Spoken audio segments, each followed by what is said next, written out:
Ал убакта баардык нерсе бар, бирок баарында жок болчу. Биз 3 тууган элек. Мен эң чоңу болчумун, анан экинчиң болчу. Ошол убакта мен 9 жашта элем. Менден кичүүсү 7 жашта. Кенжебиз болсо 6 жашта болуп, али мектеп босогосуна тейлик болчу. Жаңы окуу жылы башталып, атабыз бизге кийим кылам деп шаарга кетти. Биз болсо атамдын жолун улай, атам бизге кандай кийим алып келет экенбиз.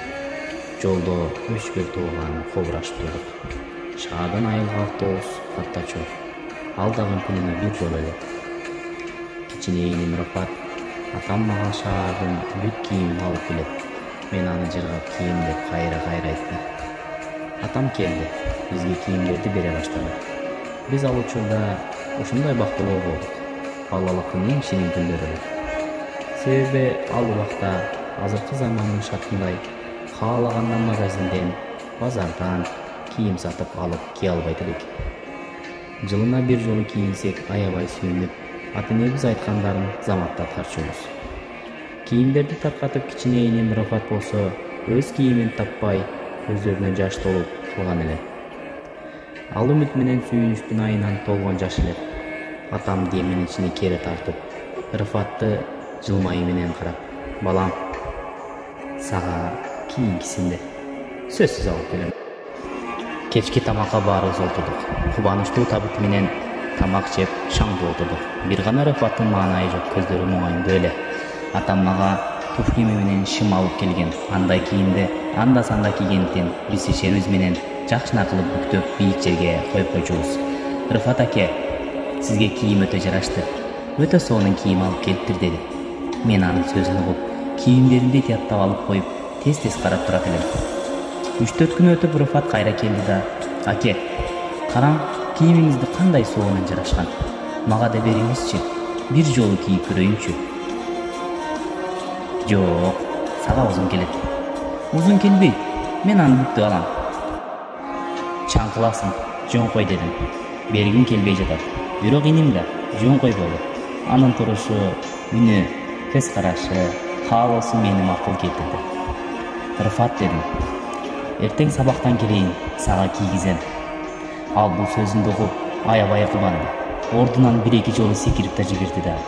Аке, сен утуп калбайсың, эртерээк кел, оюнга алаксыбай деди.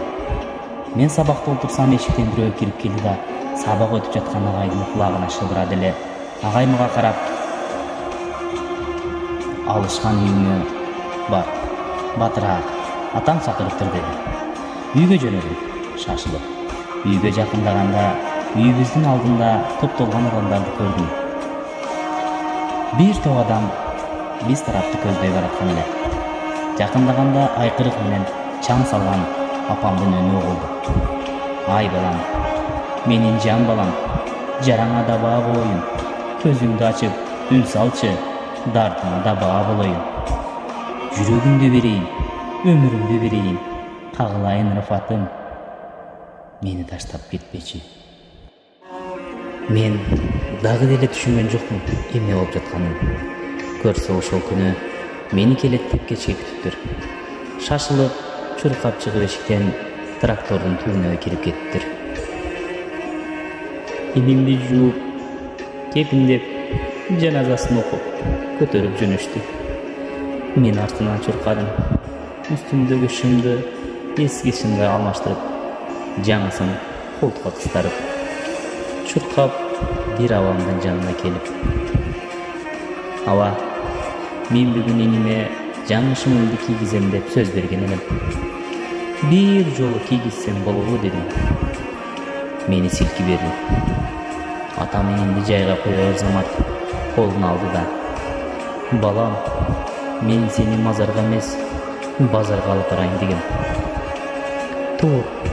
Турчу, ээрчите барып, сен жакшы көрүп, таңдаган кийимди алып берейин. Тура кой, деп өкүлүп ыйлап жатты. Деп ушул өмүр таржымалын айтып берип жаткан түркиялык Алышкан Капакул Кая мындай деди. Урматтуу туугандарым, азиздерим, асыл анамдарым, жакындарым, ошол бир шым кийүүгө таң зар болгон менин иним эле. Бул бир баян эмес, бул менин жашоом, бул менин арманым. Менин азыр толтурашымдарым бар, бирок азыр жанымда иним жок.